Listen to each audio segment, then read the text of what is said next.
Baik, terima kasih sahabat Percikan Iman, masih bersama kami di Tafsir Al-Quran, dan kita akan membahas kelanjutan ayat yang sebelumnya kita bahas, yaitu ayat 6, dan sekarang kita akan bahas kelanjutannya, yaitu di ayat ke-7. Silakan Ustaz. Sahabat Percikan Iman, kita lanjutkan pembahasan ini, pembahasan tafsir Al-Quran. Di antaranya kita menjelaskan tentang orang-orang kafir. Kenapa orang-orang kafir itu diperingati ke mereka atau tidak diperingati, terus saja dalam kondisi begitu? Istiqomah di dalam kejelekan. Ya, istiqomah itu tidak selalu istiqomah ke dalam kebaikan, ada juga istiqomah. Alhamdulillah abdi mah tara kecandakeun kudu saum teu kabita kudu salatnya, istiqomah barangkali itu. Istiqomah di dalam kejelekan tentunya.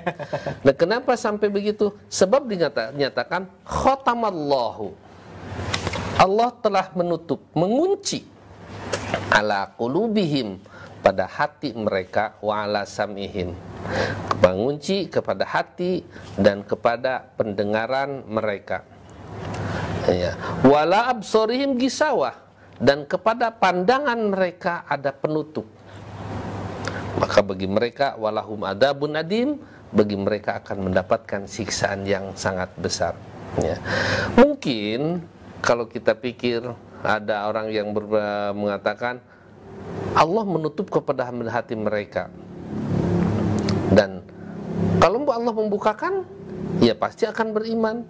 Berarti ada orang mengatakan, kalaupun umpamanya sudah ditakdirkan oleh Allah seperti itu, ya kita ya begitu, jadi kafir.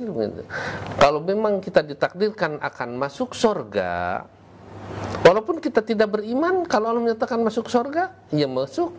Itu kata-katanya, jawabannya, adakah orang-orang yang tidak beriman akan masuk surga? Paling gitu tanyanya. Ketika mereka mengatakan, kalau orang-orang itu, kalau dinyatakan dekat dalam rahim itu, kebahagiaannya, kesengsaraannya, surga dan neraka. Berarti kalau kita tidak beriman pun, tidak sholat dan tidak semua melakukan amal-amal soleh, ya kalau Allah mentakdirkan masuk surga, ya kita akan masuk surga. Ya kita tidak beriman karena Allah sudah menutup hati mereka. Nah itu. Jadi pertanyaannya dibalikan saja. Adakah orang yang tidak beriman akan masuk surga? Ada gitu orang. Nah berarti tidak mungkin. Berarti jadi khatamallahu, bukan Allah yang akan menutupnya. Nah, jadi yang li'anna khatma ala qulubihim maknaha menutup kepada hati mereka, artinya dari untuk sampai kepada kebenaran. Makanya kita berdoa, ya muqallibal qulub, sabbit qalbi ala dinika, ya wahai zat yang membulak-balik hati, kokohkanlah hati kami di dalam keagamamu.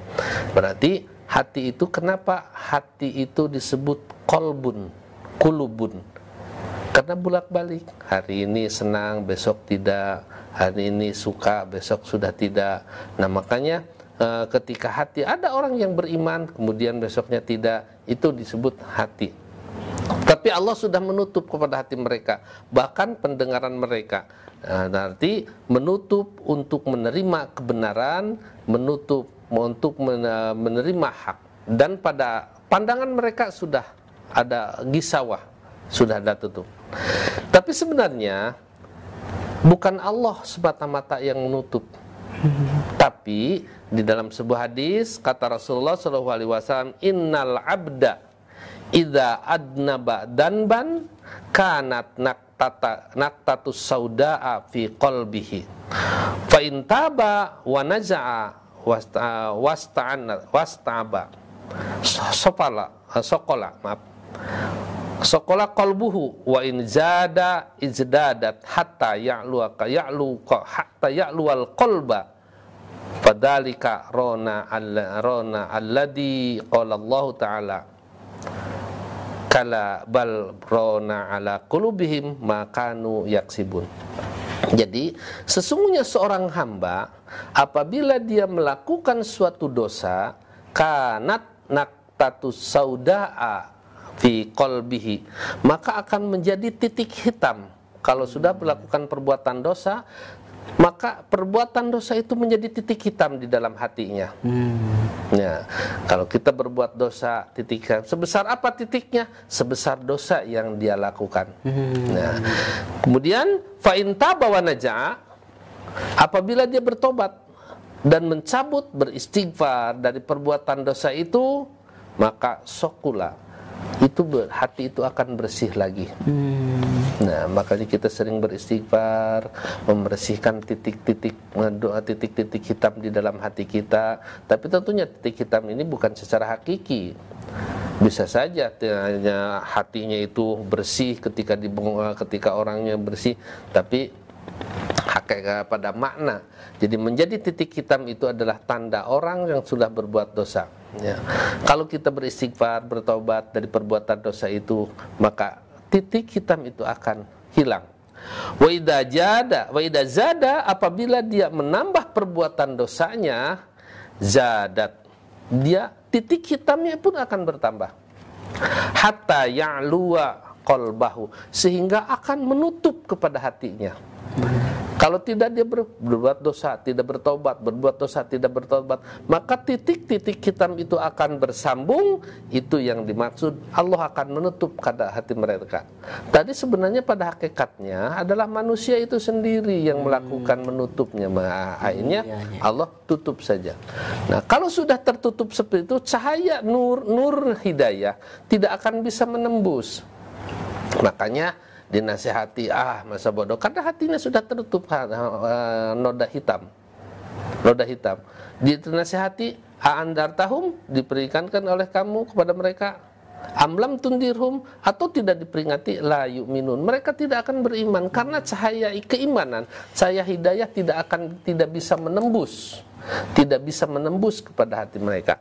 Bahkan di dalam Al-Quran, kalla, ketika itu Allah berfirman, kalla bal rona ala qulubihim, tidak begitu, jangan begitu, itu mereka adalah bal rona, akan tetapi sudah rona, sudah menutup ala qulubihim, kepada hati mereka, bima makanu yaksibun, apa yang mereka lakukan. Apa yang mereka melakukan, tentunya perbuatan-perbuatan dosa yang mereka lakukan, itulah yang menutup kepada hati mereka. Kalau berulang-ulang, kemudian titik hitam, noda hitam yang ada di dalam hatinya, ia akan menutup kepada hati mereka. Karena itu di dalam khatamallahu ala qulubihim, Allah menutup kepada hati mereka, bukan secara Allah menutup. Misalnya, kenapa kalau orang lain tidak ditutup, kalau orang ini ditutup? Itu bukan Allah bukan Allah pada hakikatnya yang menutup, karena perbuatan-perbuatan mereka. Mereka memilih wan hadainahu najdain, Allah sudah memberikan jalan, dua jalan yang bagus dan jalan yang jelek. Nah, mereka menempuh jalan yang jelek sehingga hati mereka itu menjadi tertutup. Makanya kita sering berdoa ketika sudah mendapatkan hidayah, jangan sampai melakukan perbuatan-perbuatan dosa yang akan bisa menutup. Karena bisa saja orang mukmin juga melakukan dosa. Makanya orang mukmin itu ya tentunya beristighfar, bersih lagi. Kemudian melakukan dosa, beristighfar. Walaupun berulang, tetap saja Allah memberikan ampunan kepada mereka. Nah, karena itu khatamallahu ala qulubihim wa ala sam'ihim wa ala absarihim gishawatu walahum adabun adim. Kalau sudah seperti itu, sudah menjadi tutup, tidak masuk cahaya keimanan, tidak masuk cahaya hidayah, tidak masuk juga cahaya segala kebaikan, maka walahum adabun adim, bagi mereka akan mendapatkan siksaan yang besar, siksaan dari Allah Subhanahu wa taala, karena memang mereka perbuatan-perbuatan yang tidak sesuai dengan apa yang diharapkan oleh Allah. Nah, bagi orang-orang yang kafir ini, dialah tidak akan menjalani hisab dari Allah. Sudah saja tidak ada yang perlu dihisab karena mereka sudah semua jelek. Kemudian tidak akan ada mizan, tidak akan ada timbangan amal. Karena yang beratnya sudah jelas, tidak ada kebaikan-kebaikan. Kalaupun ada kebaikan-kebaikan menurut akal, seperti ada orang kafir yang bersedekah, membantu orang lain, Allah akan memberikan pahala atau imbalannya, tapi sifatnya di dunia. Allah akan memberikan. Sedangkan orang-orang yang beriman akan bisa menjadi pahala di dunia, imbalan di dunia, tapi yang lebih-lebih adalah ada pahala di akhirat yang Allah janjikan. Tidak seperti orang kafir yang akan mengalami azabun adim, bagi mereka akan mendapatkan siksaan yang sangat besar. Dan ini tentunya Allah menyatakan sifat-sifat siksaan itu ada adzabun adim, ada siksaan yang besar, ada adzabun alim, ada siksaan yang sangat pedih, ada adzabun syadid, impakatan sangat keras. Kira-kira mana yang lebih ringan? Tentunya tidak akan lebih ringan. Bukan itu tidak ada pilihan kita. Semua akan bisa dihindarkan, adzabun adim, adzabun alim, adzabun syadid, maka dihindarkan dengan yu'minuna, beriman kepada Allah dan juga beriman dan juga melakukan syariah-syariah yang dinyatakan pada ayat sebelumnya. Tidak seperti orang-orang yang kafir seperti ini. Naudzubillahi min dzalik, kalau kita menjadi orang-orang yang kafir seperti itu. Nah, kita jeda dulu, Bang. Ya, baik, terima kasih Ustaz. Saya punya pertanyaan nih Ustaz, tapi nanti aja ya, nanti di segmen 3 ya. Boleh. Baik, sahabat, tetaplah bersama kami di Tafsir Al-Quran. Sebenarnya apakah Islam sudah mengatur, ada etikanya nggak? Apakah Islam sudah mengatur sebuah etika ketika misalkan kerabat kita yang non muslim itu meninggal gitu ya?